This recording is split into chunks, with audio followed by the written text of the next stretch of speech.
The dramatic events at Fort Sumter in South Carolina in April 1861 finally put an end to the political posturing of the federal government and the newly formed Southern Confederacy. With the surrender of the United States fort, any small hope of a peaceful resolution of the deep-seated ideological differences that existed between the two sides had gone.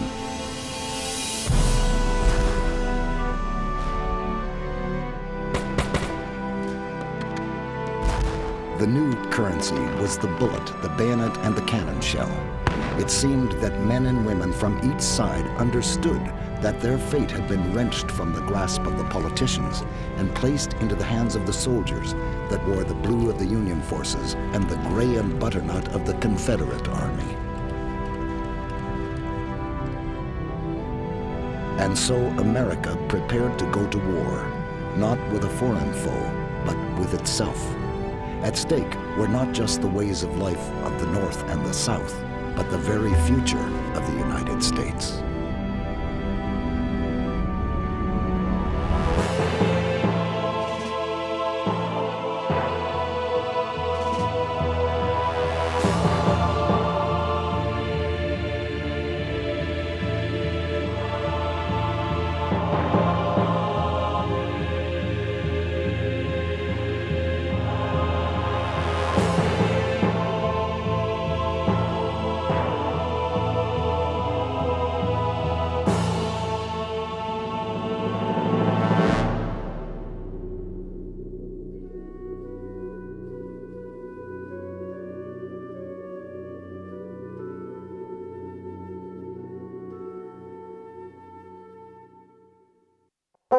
Dear brother, they are volunteering right smartly here.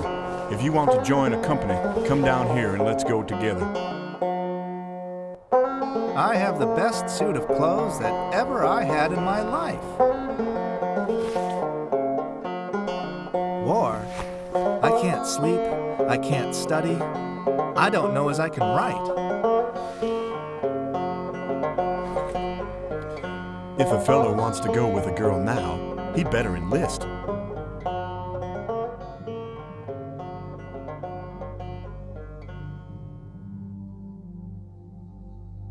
People in the South had a view of war based on the Victorian chivalric romance rather than on modern industrial reality. The outbreak of war, in effect, led to a wave of Southern nationalism, of Southern patriotism, and young men flocked to the recruiting offices to fill the ranks of local militias and the Confederate Army. The people of the South felt that they had been aggrieved enough by what they perceived to be the abolitionist North, and now they had seceded and formed their own sovereign nation. And they would not for a moment have considered that they were going into a modern 19th century industrialized war in which having things like shipyards and foundries and steel mills would have made a difference. Having railways of one gauge would be an advantage. It doesn't occur to people in the South that they're going into a 5-year meat grinder of a war. And as a result, the South goes to war with a romantic ideal as their paradigm of what war is all about. And it is a false paradigm. I think there was a lot of indignation in the North, and again, anger, similar to when the states of the Deep South seceded. How dare they secede? How dare they fire on the flag of the United States?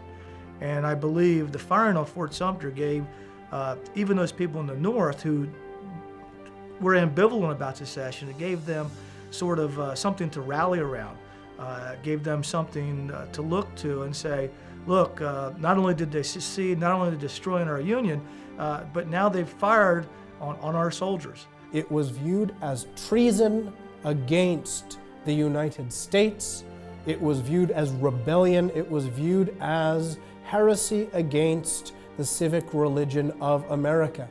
And this anger led to a rise of Northern patriotism, of Unionism. Northern men then rushed to their recruiting stations to fill the ranks of local militias, to join the Union Army. That meant that the North could not imagine a peaceful solution to this. Treason is punishable by death in the common imagination. And as a result, it was blood and war that would rectify the situation.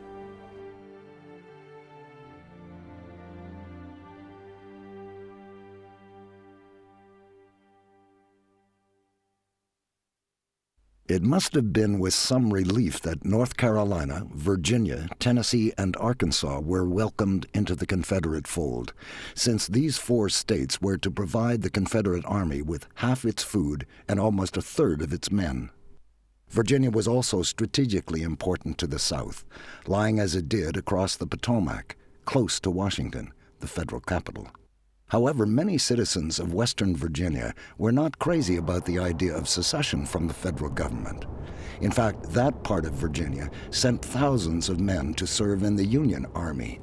In 1863, the western half of the state would itself secede from Virginia, giving birth to the new state of Western Virginia.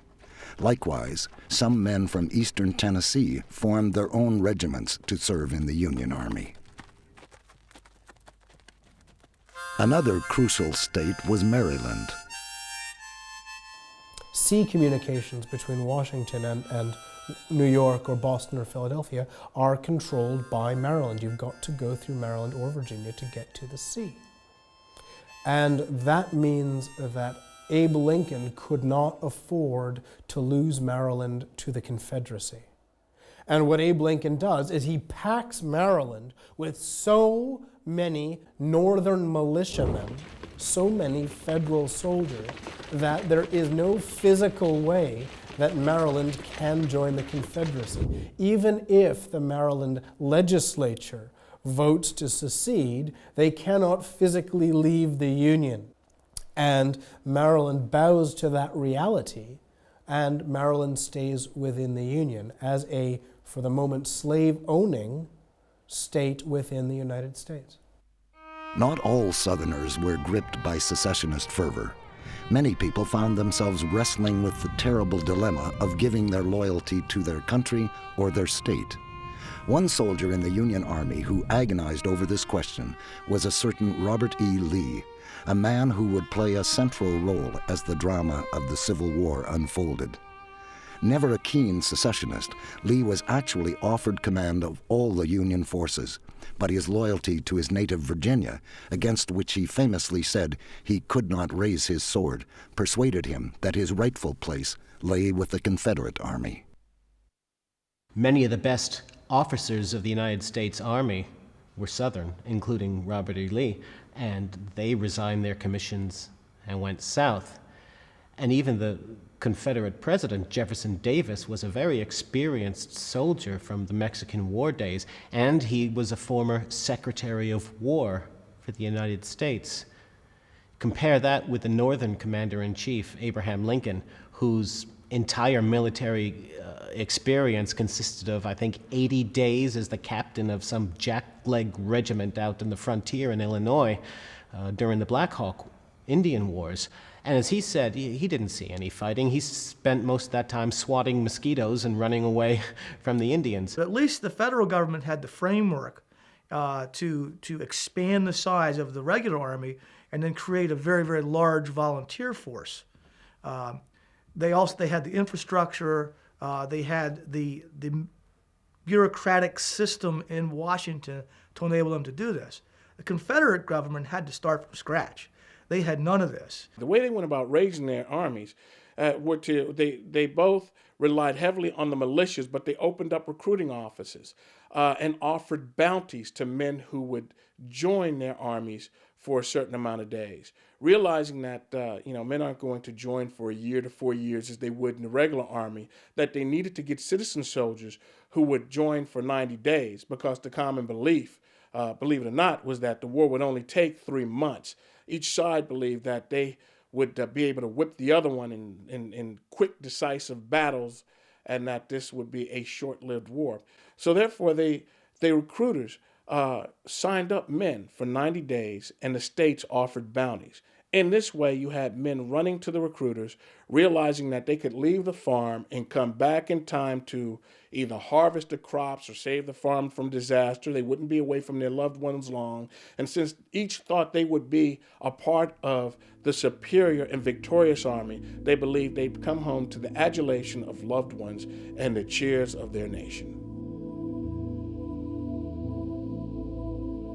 Perhaps it was the overall aims of both sides that had the greatest effect on military thinking. The South was about to fight a defensive war because, as Jefferson Davis had said, it merely wished to be left alone to live its life. There was no need to conquer the North to win. What the South needed to do most of all was to prevent a conquest by the North. It was very different for the Federal Army. The South would have to be subdued for victory to be won. The North entered the war with vastly superior manpower and manufacturing capabilities than its foe, but would the same fervor drive its army forward? It was not, after all, fighting for its very life, but to maintain the Union. There were even those who argued that the North should not go to war at all, and that the South, which was not self-sufficient, could be defeated merely by mounting effective blockades. The Northern public were calling for a quick and decisive victory, a single glorious triumph that would put the upstart South in its place and teach it a lesson. Forward to Richmond was the cry from some sections of the Northern press, for whom revenge for Fort Sumter was the minimum requirement. It was in May 1861 that the first notable casualty of the war came. Elmer E. Ellsworth was a colonel in the Union Army, an attorney by profession, and a personal friend of Abraham Lincoln. He was shot and killed by the keeper of a hotel in Alexandria, Virginia, as he tried to remove a Confederate flag from its roof. His death gave the North, briefly, another martyr. And so the pace quickened still further, until on a roasting July day in 1861, the Union and Confederate armies finally got their opportunity to face each other on the battlefield. To the soldiers of the South, the battle was called Manassas, but in the North, it was known as Bull Run. The first 3 months after Fort Sumter were really a strange time for both armies. I mean, these two nations were supposedly at war, yet no battles had been fought. So both armies were really in limbo. And the first thing for both sides was the protection of their capital cities. And this was especially important for the South, since they'd moved their capital north from Montgomery to Richmond.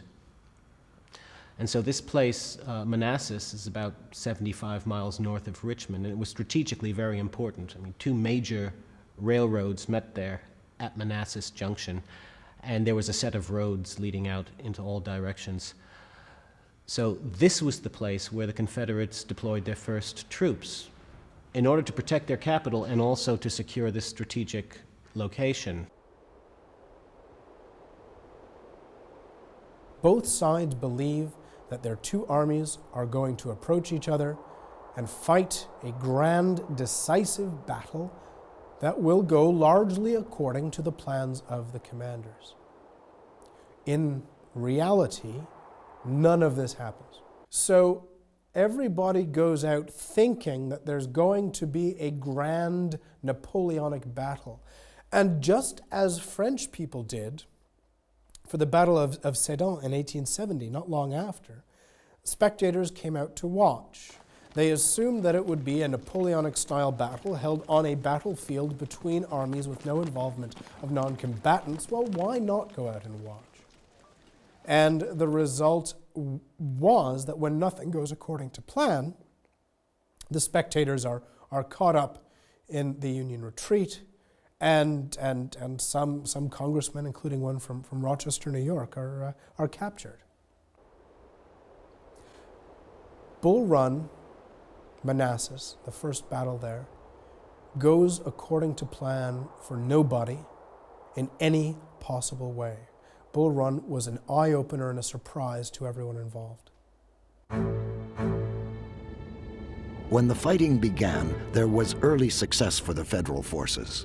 At 9:30 a.m., General McDowell ordered his Army of Northeastern Virginia across the Bull Run Stream, and they smashed into the Confederate positions. One by one, the Confederate lines began to crumble, and men began to flee, much to the joy of the Union soldiers, some of whom could be heard crying that the South was beaten and the war was over. However, they had not reckoned on the brigade at the center of the Confederate positions, commanded by the Virginian Thomas Jackson. These troops had recently arrived from General Joseph E. Johnston's Army of the Shenandoah, and they refused to give way, holding firm against the Union attacks. "Look, men, there is Jackson, standing like a stone wall," cried General B of South Carolina as his own troops faltered in the face of the oncoming Federal troops. A turning point in the battle had been reached, and the legend of Stonewall Jackson was born. Suddenly, the Federal tide was stemmed, and the fighting began to ebb and flow across the battlefield. Then more Confederate forces under the command of General Joe Johnson began to appear, and the arrival of these new, fresh troops had a dramatic effect on the exhausted, hungry, and thirsty Union soldiers. It was 4 in the afternoon. Sensing that the moment had come, General Beauregard organized a huge Confederate attack on the Union lines, and the Southern troops swarmed forward.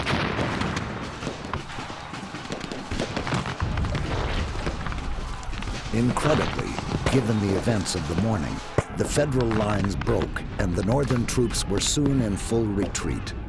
The panic-stricken rout became known later in the North as the Great Skedaddle.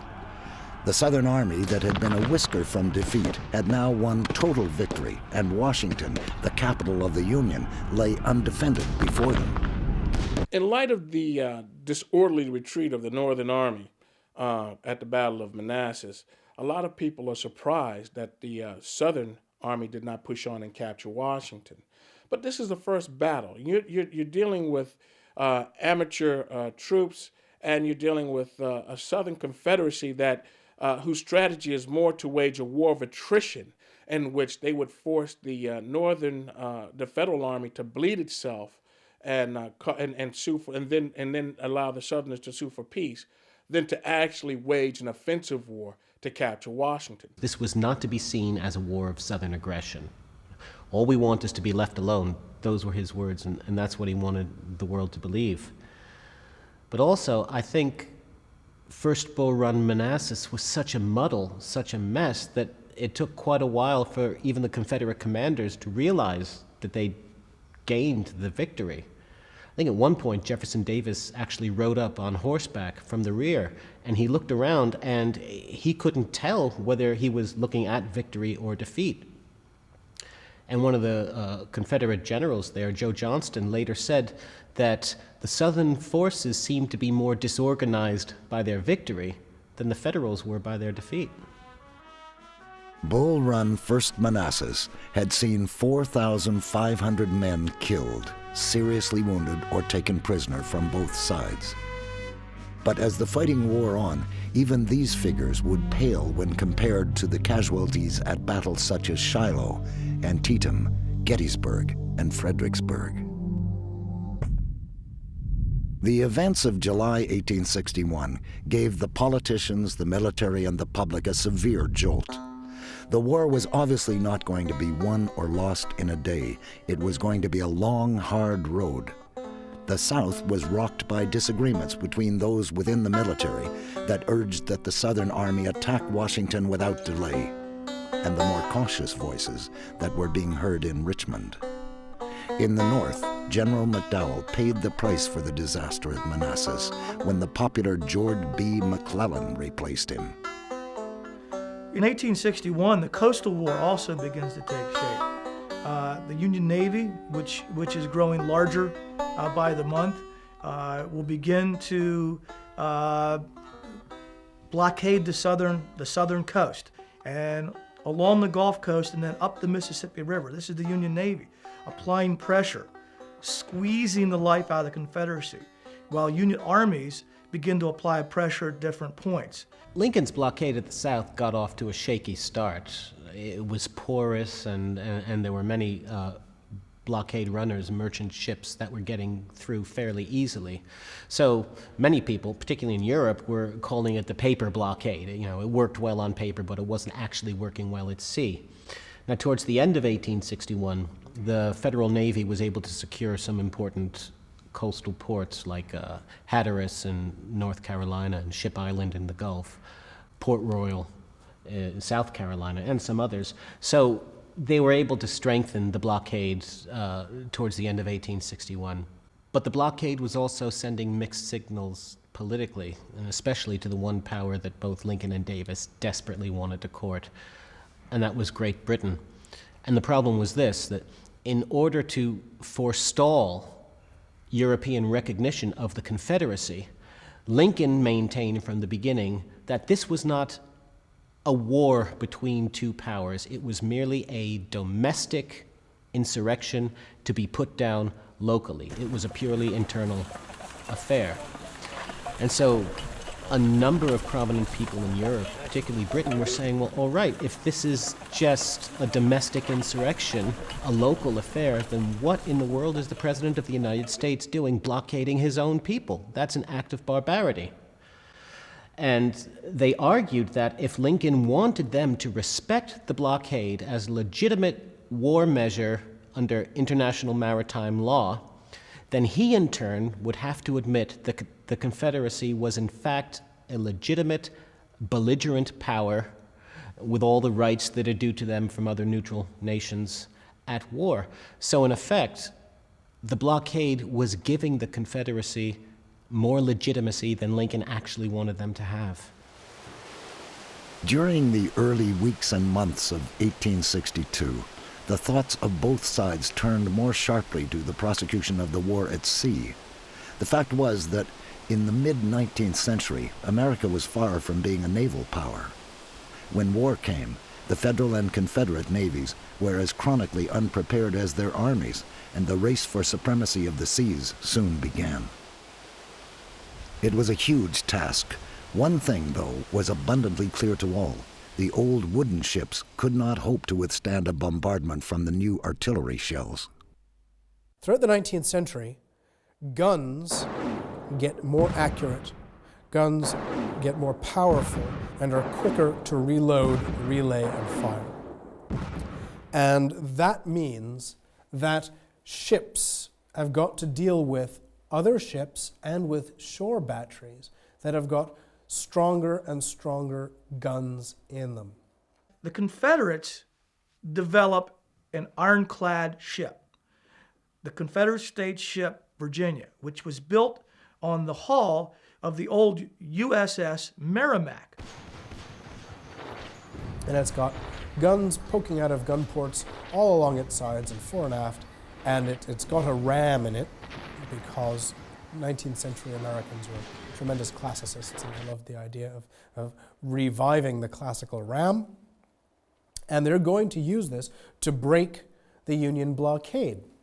This thing steamed out of Hampton Roads and immediately began to engage the wooden Union warships that were protecting the supply ships and other vessels that were supplying George McClellan's army. And the Virginia immediately begins to sink and set fire to some of these ships.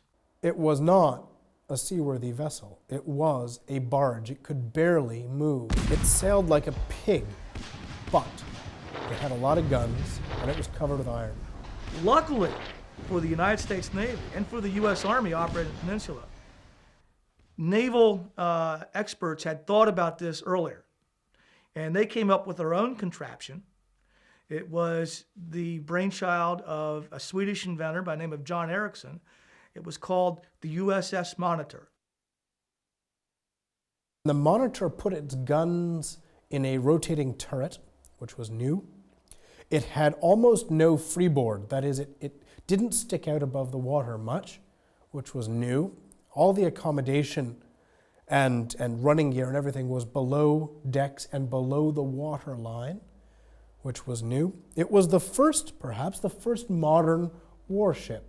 USS Monitor's mission was limited to one thing: protect the Union fleet in Hampton Roads, and that it did well. It fought the CSS Virginia to a standstill. The Virginia went back into port and never to be seen in active operations again. These two concepts, the Southern idea of taking a lot of thick sheet metal and thick rails, actually, bolting it onto the outside of a ship and using it as a gun barge, and the Northern idea of completely radicalizing naval design, both come from the different bases that the North and the South had to work on. The North could start with a new engineering concept. They could build a new hull. They could build a new engine. They could build a rotating turret. The North could do all these things because the North had an industrial base. They had more than one steel mill, more than one shipyard. They had engineers who had practiced naval architecture in the North for years. What did the South have? The South had one steel mill. They had almost a shipyard. At any one time, the Confederacy can take its entire steel output and build an almost useful pig of a ship. And in the long term, that means that however good their captains are, and however heavily gunned these barges are, the Confederacy cannot beat the Union Navy at sea. Despite the drama of the clashes on the southern coastline, the main focus of the war during the early months of 1862 was still, of course, the battle on land. For the North, still smarting from the events of the previous summer, there was at last some good tidings when news came of the capture of Fort Henry and Fort Donelson, two major Confederate positions in Tennessee. The architect of these victories was Ulysses S. Grant, a man who was destined to cast a long shadow over the remainder of the war. Nothing except unconditional and immediate surrender can be accepted, he told the Confederate commander at Donelson, and another Civil War legend was given life. Unconditional Surrender Grant was promoted to Major General, and the Northern press had a new, if unlikely, hero. Now, the South went into deep shock and mourning when the first of their state capitals was evacuated. And the Union despair at Bull Run, Manassas was transformed overnight into giddy elation. Plus, these momentous Union victories, which gained the North such extensive southern territory and control, sent a very sobering signal to any European powers considering intervening on the side of the Confederacy.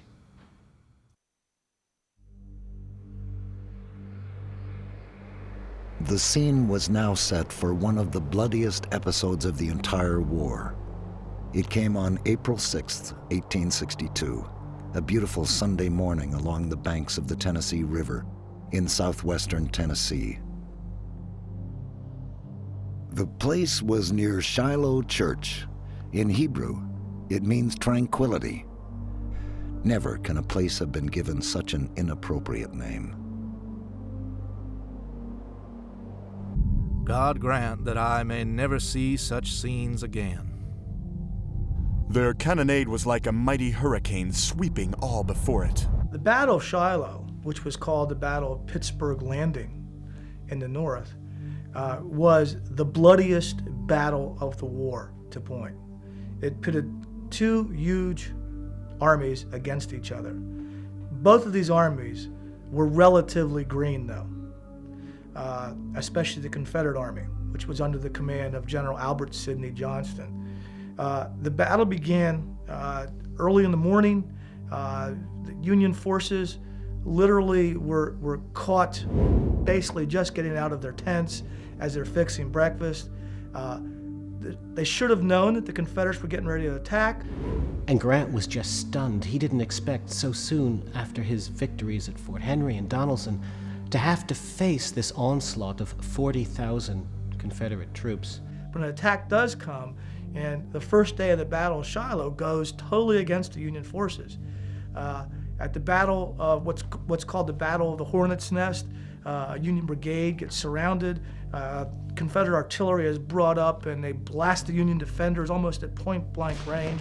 The Union brigade that fights there, though, is able to buy time for the Union Army to regroup. Luckily, nightfall sets in, and luckily for U.S. Grant, who's back at Pittsburgh Landing on the Tennessee River, luckily for him, Union reinforcements begin to arrive during the night. They're shuttled across the river by the Union Navy, and he is able to launch a massive counterattack the next day, and is able to get back all of the ground that he had lost from the previous day and force the Confederates to evacuate the field. So although Shiloh is a near-run thing, it is still a pretty clear-cut victory for the North and another laurel for U.S. Grant to put in his hat. But the cost was staggering. Tens of thousands of casualties on both sides. The field was literally crawling with wounded men. The bloodiest battle that any U.S. Army, any army that the United States or the Confederate States could field up to that time. It's the bloodiest battle they ever fought in. But more was yet to come. The suffering of the poor wounded on both sides during the wild night of April 6th and 7th is hard to comprehend. As the surgeons worked like fury, piles of bloody amputated limbs began to form, horrific testimonies to the ferocity of the fighting. It was said that wild pigs from the surrounding woods feasted on the bodies of the dead and dying. Battle was rejoined the following morning, but now 25,000 reinforcements had arrived to bolster the Union side, and the Confederate Army's attacks were repulsed. By the afternoon of Monday, April 7th, they were in full retreat, and a long line of beaten and battered Southern soldiers stretched some 7 miles back towards the town of Corinth. Perhaps the Federal troops should have given chase, but they were simply too exhausted and disorganized. Nearly 4,000 dead men littered the battlefield at Shiloh. 2,000 more were mortally wounded. The bloodbath had been the worst of the war by far, and the endless lists of dead and wounded came as a horrible shock to both sides. Overall, and in spite of the ambiguity of that battle, all the attrition, all the bloodletting, the military position for the North was strengthened. Shiloh consolidated the northern victories at Fort Donelson and Fort Henry, and it hit Confederate morale and let the Federals know that for the most part, they were the ones who'd be in charge of the Western theater. If the defeat at Shiloh had been a setback for the Confederacy in the West, more bad news came from the Deep South.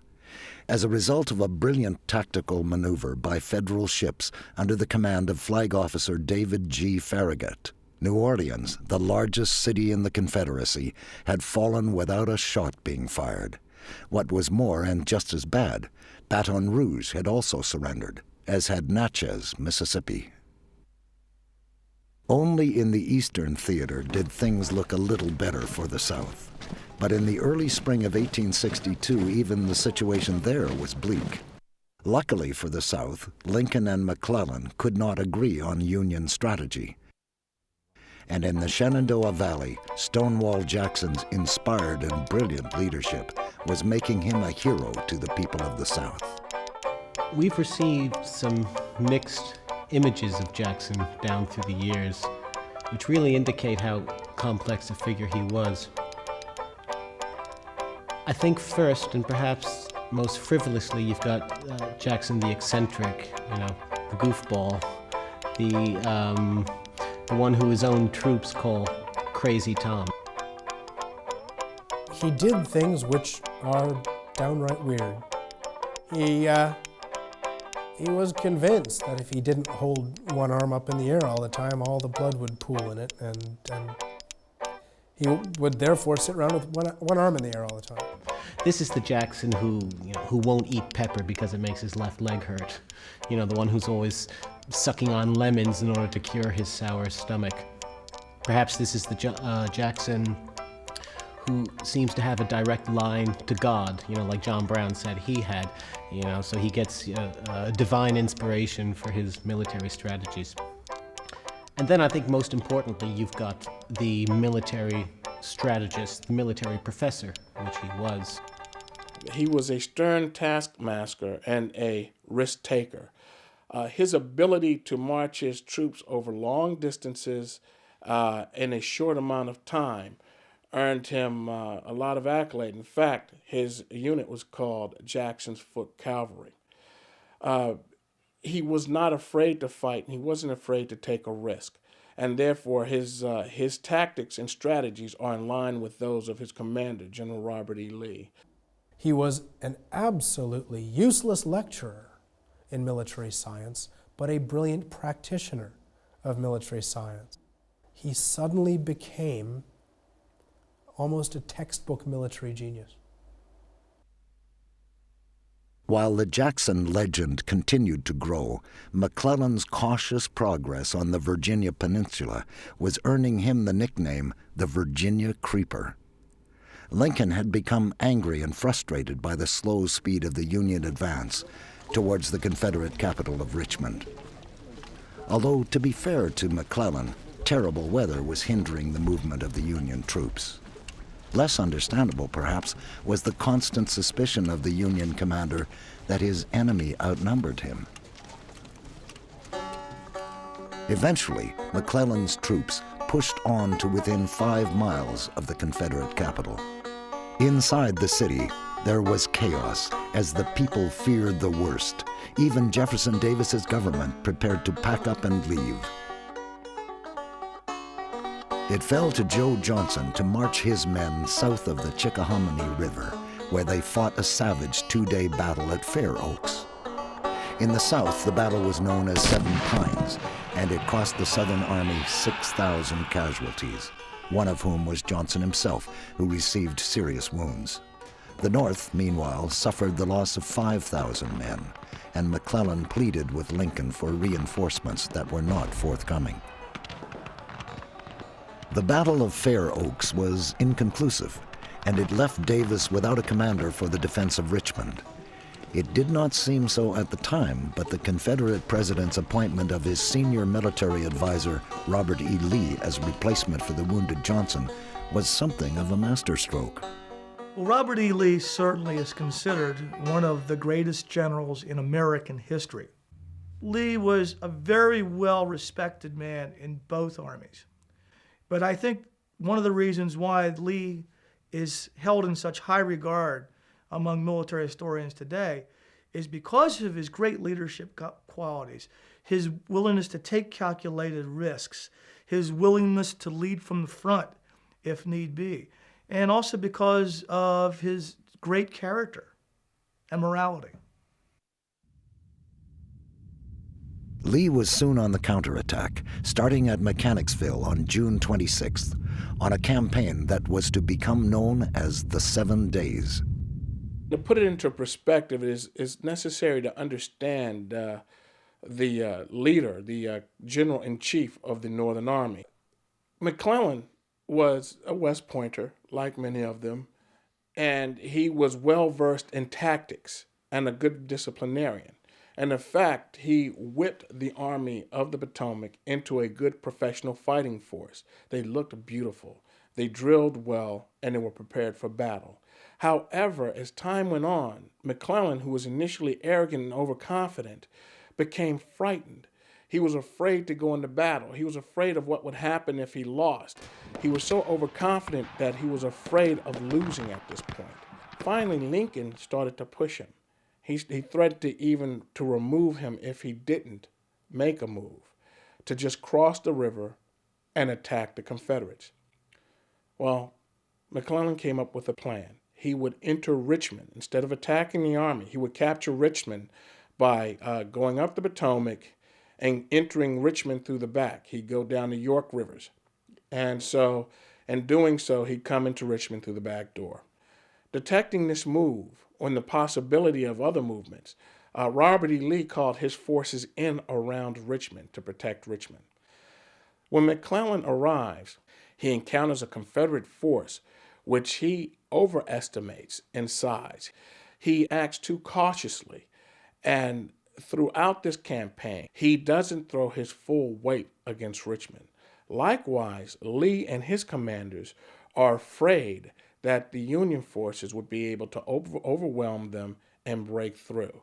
What will occur next is that he finally, after several losses, which aren't that decisive, I mean, he almost overwhelms the Confederate forces at several times, Gaines Mills and Fair Oaks, but he begins to pull back towards Harrison's Landing, where the Navy can protect him. At that point, Lee and his forces began to take the offensive. Sensing his fear, like an animal, they attack. At this point, he starts to pull back, and the campaign is over. Richmond is safe. McClellan has failed. Failed not because he didn't have the resources. He failed because of fear. The 7 Days Campaign saw yet more terrible bloodshed and appalling losses on both sides. More than 30,000 men were killed, wounded, or captured. The bloody battles of the previous 3 months had brought another unwelcome dimension to the fighting, that of the need for revenge. Both the Union and Confederate armies had now suffered defeats and reverses that needed to be avenged, and as a result, the prospect of peace disappeared even further into the distance. The war was now more than a year old, and the North and the South were staring into an abyss.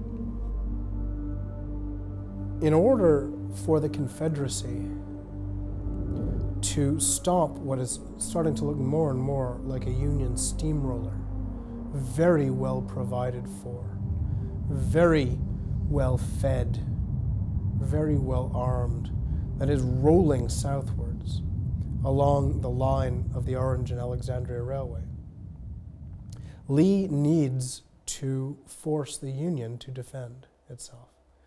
And at the Second Battle of Bull Run, Second Manassas, what Lee and Jackson succeed in doing is forcing the Union onto the defensive by attacking their supply lines, by going for the key Manassas Junction supply depot.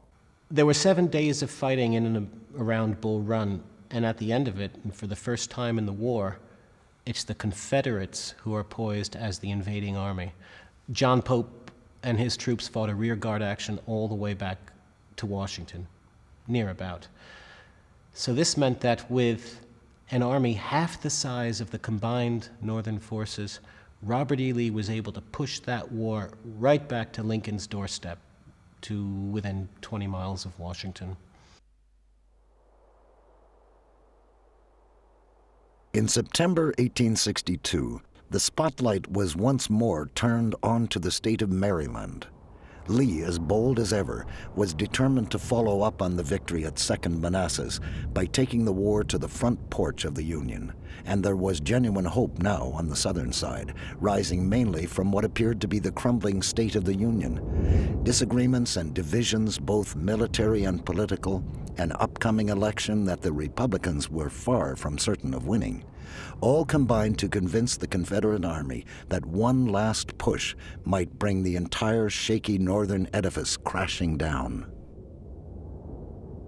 So it was that on September 14, 1862, 50,000 troops of the Army of Northern Virginia crossed the Potomac River into Maryland. They were a mere 30 miles from Washington, and this time it was the federal capital that was thrown into a panic. Politically, an invasion of the North might just tip the balance enough to bring along European recognition of the Confederacy, which was still being withheld. And also, I think most importantly, as Lee himself proposed to Jefferson Davis, an invasion of the North would enable the Confederacy to hold out an olive branch from a position of strength without making it seem like an act of Southern aggression. The idea was to encourage the Northern anti-war faction to boot Lincoln and the Republicans out of office and to elect a peace faction which would agree to an amicable separation rather than to prolong the war. And the only way to do this was to invade Maryland. And he sought to do this in 1862 at a place called Antietam. Now, the battlefield wasn't at his choosing, but his plans were discovered by federal troops, a federal patrol, they found a package on the ground, a package carelessly left by a Confederate officer. And this package contained 3 cigars wrapped in the secret orders, in Lee's secret orders. And when they opened up the package, took out the cigars, and read the orders, they could return them. And Federal officers knew exactly where and what Lee was doing, and they were prepared for him. At 6 a.m. on September 17, 1862, Federal forces hurled themselves upon the Confederate left flank, attacking Stonewall Jackson's troops through a cornfield that stood between them and their objective. Amid scenes of the most shocking carnage, it seemed that the Union troops were about to take their objective, but a frantic counterattack by General John Bell Hood's division drove them back into the cornfield. 15 times in 4 hours, the cornfield changed hands. 8,000 men fell trying to secure it for their side. As the fighting raged on the Confederate left flank, a bitter struggle was also developing in its center. Here was a natural sunken road, a fine defensive position for the Southern troops, and a place that was to earn the chilling epithet, Bloody Lane.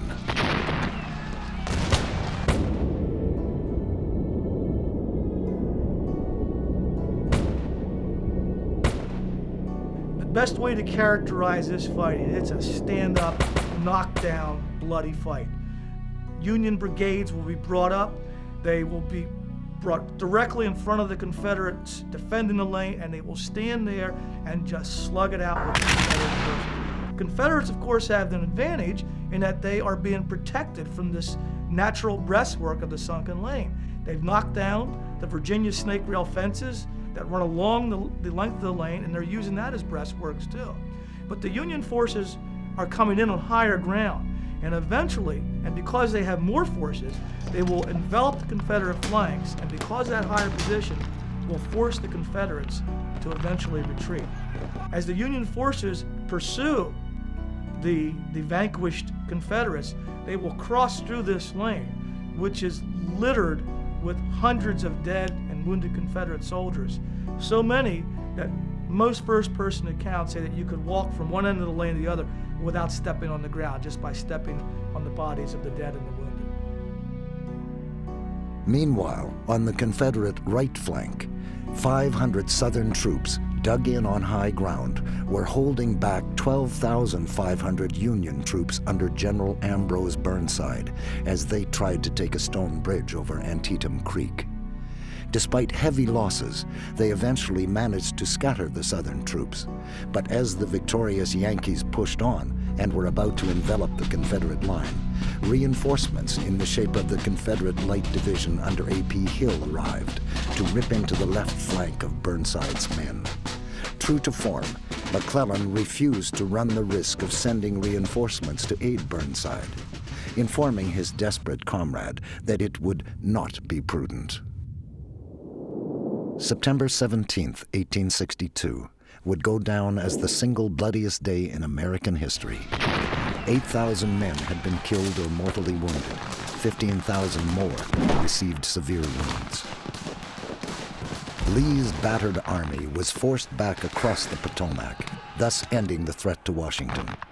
McClellan now had the opportunity to press home the advantage by pursuing the exhausted Southern army across the river. But even a personal visit from Abraham Lincoln was not enough to convince the Northern commander of the need for swift and decisive action. George McClellan is a very cautious, deliberate commander. And even when he is on the offensive, even when he's got the enemy on the run, it is not in him to pursue.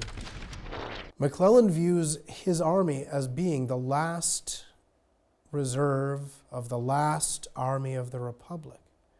That's why he doesn't press his advantage at Antietam, and that's why he doesn't pursue Robert E. Lee. As battered and beaten as Lee's army was after the Battle of Antietam, the Army of the Potomac under McClellan was just as battered. And you have to keep in mind that this army was a relatively new organization. It was the old Army of the Potomac from the Peninsula Campaign combined with the Army of Virginia after Second Manassas. In addition, new regiments were filtering into the Army, regiments that are being recruited in the summer of 1862. In addition, there were quite a few losses in general officers during this campaign. One general at South Mountain was killed. A corps commander, General Joseph Mansfield, was killed on September 17th. Another corps commander, General Joseph Hooker, was seriously wounded during the fight of the cornfield. General Israel Richardson, a division commander in the Second Corps, is mortally wounded. And so the losses of these general officers, plus the general losses among the men, the many losses among the men, the new staffs, the new organization, and a less than aggressive general in the likes of George McClellan, all these factors combined. Plus, don't forget, McClellan the whole time thinks that Robert E. Lee outnumbers him. Otherwise, why would he have divided his forces early in the campaign? Why would he have undertaken this invasion of Northern Territory? So all that combined will prevent George McClellan from being audacious and aggressively pursuing Lee. For Lincoln, the lost opportunity that had been purchased at such a high price at Antietam was the final straw. Now certain that McClellan was not up to the job, after he made countless excuses for not aggressively pursuing his beaten foe, Lincoln relieved the Northern commander of his duties on November 7th. On September 22nd, just 5 days after the bloodbath at Antietam, President Lincoln issued his Emancipation Proclamation, which declared that from January 1863, all slaves in states still engaged in rebellion against the Union would be free. The proclamation stopped short of abolishing slavery altogether, as many had hoped. Others cynically questioned the practical value of legislation that promised change in areas not controlled by federal forces. The Emancipation Proclamation, or some call it the Preliminary Emancipation Proclamation, was issued September 22nd, 1862. And what the proclamation states is that any state that is still in rebellion as of January 1st, 1863, will lose its slaves. In other words, Lincoln, as commander-in-chief of the armies, will emancipate the slaves in those states that are still in rebellion as of January 1st, 1863. This serves a diplomatic purpose because England cannot recognize the slaveholding Confederacy in a war for emancipation. And this makes emancipation a war aim of the North. Likewise, what it says to the Confederacy, if you give up, if the state comes back to us now, slavery will be protected. And they have an example of that. Maryland in 1862 is still a slave state, bordering on Washington, D.C. And those fugitive slaves that run from Maryland are promptly returned to their slaveholders. Now, there's a third aspect of this Emancipation Proclamation, which will change the United States military and the United States forever. It allows, as of January 1st, 1863, the enlistment of African Americans into the United States Army. And they will heed that call. Over 175,000 will serve in Uncle Sam's Army for the cause of freedom. If Shiloh had given the entire country a rude awakening, Antietam came as a further shock to both the North and the South. President Jefferson Davis's popularity, which had never been particularly high, plunged to new depths, and the military and political differences between the leaders of the Confederacy began to widen. Conscription, introduced in 1862, was a deeply unpopular policy, and it is thought that nearly half of those men in the South who were drafted ignored or avoided the call. To add to the grim mood, the shortages brought about by the Union blockade began to bite and prices soared. Travel within the Confederate States became a virtual impossibility, not least because miles of railroad track had been torn up. In the North, the Emancipation Proclamation was not popular. and the high casualties from the summer and fall campaigns cast a gloom over the Northern public. In addition, Northern state governments also began drafting men into the military. McClellan's replacement as commander of the Army of the Potomac was General Ambrose Burnside, the man who had been in command of the Union left flank at Antietam Creek. As overall commander, his first encounter with Robert E. Lee was in December 1862 at Fredericksburg, Virginia. It was here that 172,000 troops faced each other in combat, the greatest number in any battle during the American Civil War. A chicken could not have lived upon that field when we opened up on it. We might as well have tried to take hell. Basically, Burnside got the jump on Robert E. Lee and got his army to the banks of the Rappahannock River while Robert E. Lee was nowhere around. He doesn't have his troops into place until December. It's a cold and windy December. He has to cross rivers and he needs pontoon bridges and they're being brought up slowly. And it's a wet December, so there's alternately mud and ice that the soldiers have to trudge through and cold that they have to deal with. The problem was that the pontoon boats weren't coming. And it took a long time for Ambrose Burnside to get his pontoons. And that meant that he wasn't able to build his bridges on schedule. And that meant that the rebels had time to quite deliberately build some excellent firing positions with two corps up on Marye's Heights overlooking the Union crossings at Fredericksburg. Still, Ambrose Burnside realizes that the reason why why his predecessors relieved of command, George McClellan, is because he wasn't aggressive enough in launching an offensive campaign. So he knew he had to attack before winter set in. Problem is, now Lee knows what he wants to do, and it's much easier to defend than it is to attack. And by the time Burnside gets his bridges built and starts crossing, the whole rebel army is sitting on top of Marye's Heights at Fredericksburg, firing down from the front and from the flank on the Union as they cross. The Union forces cross the Rappahannock, go through Fredericksburg, and confront the Confederate forces at Marye's Heights. But the problem they have is that they're at the foot of a hill. So what do? Burnside orders the attack anyway. The Union forces begin marching, line abreast, brigade by brigade, across the open space between the town and Marye's Heights. And the rebels are standing behind a slightly sunken road, behind a stout stone wall in a natural trench system. To the front and to the flank, they're along a ridge, a bare ridge, that can fire into the flank of the Union forces as they walk up this hill. And they just march up the hill towards that sunken road, and they're massacred. Brigade by brigade, in dribs and drabs, Burnside sends his troops up this gentle slope where there is no cover except one little ditch, and they are massacred as they try to climb the heights to Fredericksburg. Now, some people don't think of it as much of a massacre, but that's what it was.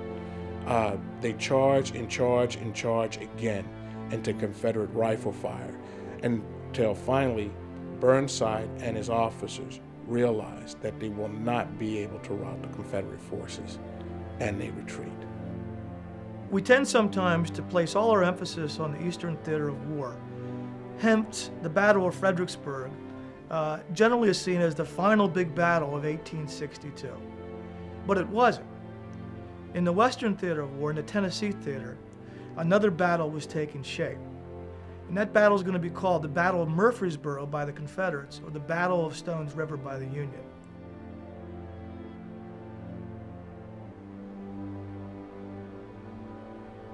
Here, between December 31st, 1862, and January 2, 1863, the Confederate General Braxton Bragg, commanding the Army of Tennessee, faced the Union General William S. Rosecrans, commander of the Army of the Cumberland.